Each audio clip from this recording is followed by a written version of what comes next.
जमीन के विवाद के साथ शुरू हुआ असली और नकली शंकराचार्यों का विवाद। स्वरूपानंद के शिष्य ने कहा कि फर्जी शंकराचार्यों को नहीं मिलनी चाहिए कुंभ क्षेत्र में जमीन और सुविधाएं।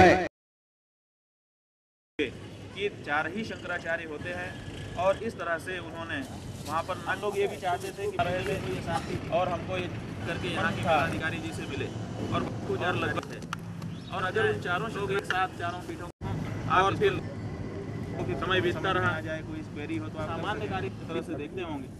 हम तो एक तो ये स्थिति है वर्तमान। आदि शंकराचार्य ने भारत की 4 दिशाओं में सनातन धर्म का पुनरुद्धार करके 4 पीठ बनाए और उसमें 4 शंकराचार्यों को अभिषिक्त किया अपने शिष्यों को, और ये कहा कि हमारे अनुयायी इनको मेरा ही स्वरूप समझें। इसीलिए उन 4 पीठों पर परंपराया जो आचार्य अभिषिक्त होते हैं उनको उनके शंकराचार्य जी के अनुयायी जगतगुरु शंकराचार्य के रूप में मानते हैं और उसी अनुसार व्यवहार करते हैं। अब शंकराचार्यों की जो प्रतिष्ठा है वो देश में बहुत बड़ी है, तो बहुत से लोगों के मन में आया कि इस प्रतिष्ठा का दुर्लाभ प्राप्त किया जाए और इसीलिए बहुत से बहुरूपीय शंकराचार्य जी का वेश धारण करके देश में घूमने लग गए। और इसीलिए आपने सुना होगा इस देश में सैकड़ों शंकराचार्य इस समय घूमने लग गए हैं। कोई आपत्ति नहीं है अगर बहुरूपिया भी वेश धारण करके उसी तरह का आचरण करे जैसा वेश उसने धारण कर रखा है।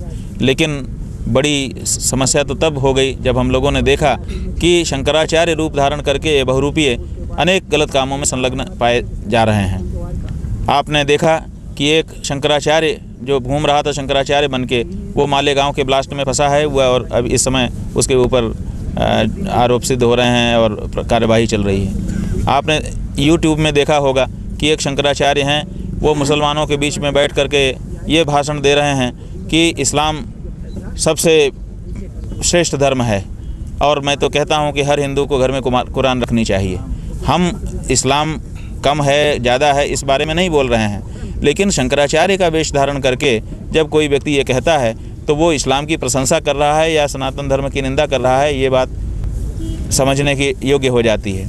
तो जब ऐसे कार्य शंकराचार्य वेशधारी करने लग गए तो स्वाभाविक है कि सनातन धर्म के लोगों को ये लगने लगा कि इनके ऊपर अंकुश लगाया जाना चाहिए। और इसीलिए ये बात हम लोगों ने उठाई है कि ये कुंभ है, यहाँ पर पूरे देश का सनातन धर्मी इकट्ठा होता है, यहाँ से संदेश लेकर के जाता है।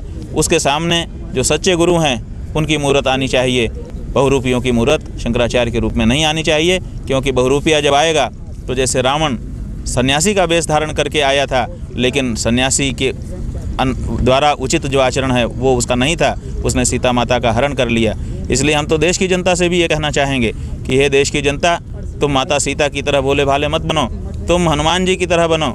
सीता के सामने भी सन्यासी वेश धारण करके रावण आया था, सीता हरी गई यूं ही प्रत्यय करके, लेकिन जब हनुमान जी जा रहे थे संजीवनी बूटी लेने तो काल ने भी उसी रास्ते पर आया, उसने भी सन्यासी का वेश धारण किया, लेकिन हनुमान जी ने परख लिया और परख करके उसको उसका दंड दे दिया। तो जो सच्चे गुरु हैं उनके पास आप जाइए। गुरु अगर जीवन में मिलता है तो उससे जीवन धन्य होता है, लेकिन ऐसे गुरु के पास मत जाइए जो काल नेमी हो। निश्चित रूप से वहाँ पर हनुमान जी बन करके आपको उसके खिलाफ खड़ा होना होगा।